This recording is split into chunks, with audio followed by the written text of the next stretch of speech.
ദേണ്ടേ ഈ ആളുകൾ തിരക്കിട്ടുകൊണ്ട് കയറുന്നത് നിലത്തിരുന്ന് കഞ്ഞി കുടിക്കാനാണ് കേട്ടോ. ഓണാട്ടുകരക്കാരുടെ ചെട്ടികുളങ്ങരയുടെ കുതിരച്ചുവട്ടിൽ കഞ്ഞി.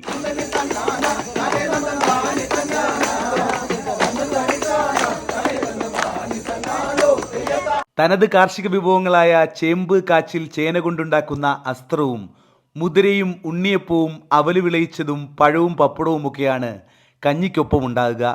രുചിവൈവിധ്യവും ശില്പചാരുതയും സംഗീതവും കായിക ബലവുമൊക്കെ ഓണാട്ടുകരയിൽ മാത്രം കാണുന്ന വൈവിധ്യങ്ങളാണ്.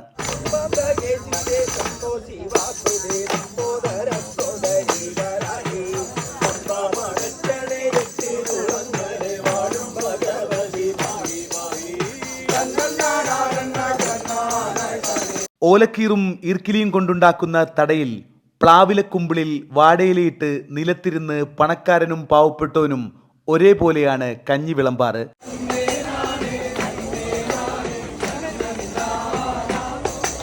കൊടുങ്ങല്ലൂർ ഭഗവതി കരിപ്പുഴത്തോട് കടന്ന് ചെട്ടികുളങ്ങരയിലെത്തിയപ്പോൾ ആദ്യമായി കഴിച്ച ഭക്ഷണമാണ് കഞ്ഞിയും മുതിരപ്പുഴുക്കും അസ്ത്രവും.